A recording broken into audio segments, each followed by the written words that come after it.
Hello and welcome to Mediumship Minis with me, Hannah McIntyre. See how much smoother that's getting now. I've got another question from Susie actually, which is funny. It's one of my screenshot ones that I sent to myself. In terms of spiritual versus psychological, what is your thought on empaths just being hypersensitive people who have experienced early trauma? Oh, what are my thoughts on this? I think that to a certain extent, especially in childhood, I feel that we arrive here and things happen to us that we don't necessarily attract or control because we haven't developed to that stage where we can work with manifestation, law of attraction, that kind of thing.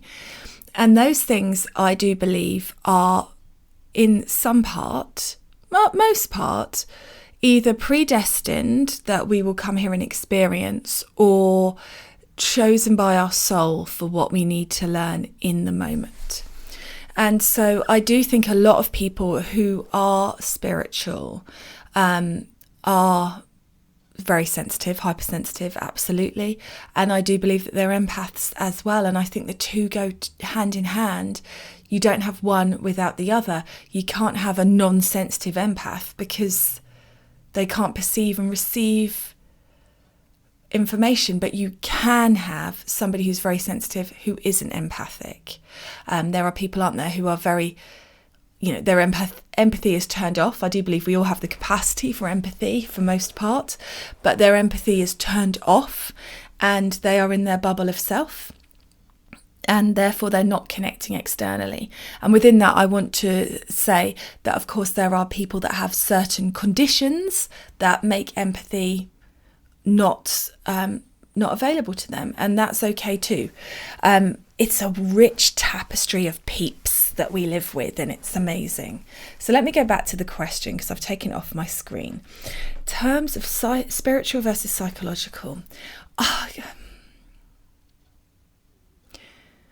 the thing is, it's also interwoven and interconnected. I don't think it can be spiritual versus psychological. I think it is both.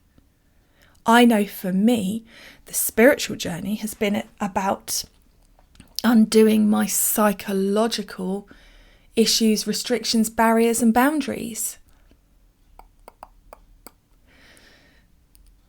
And I think for most people listening to this, they will be attracted to spirituality, mediumship, because of a traumatic experience. So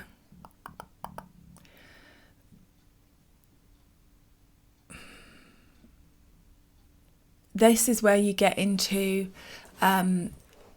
predestined experiences when we get here, all of that stuff, like we choose our family, we choose our loved ones, we choose the people we're going to interact with and arrive here with for the lessons and what they will teach us. And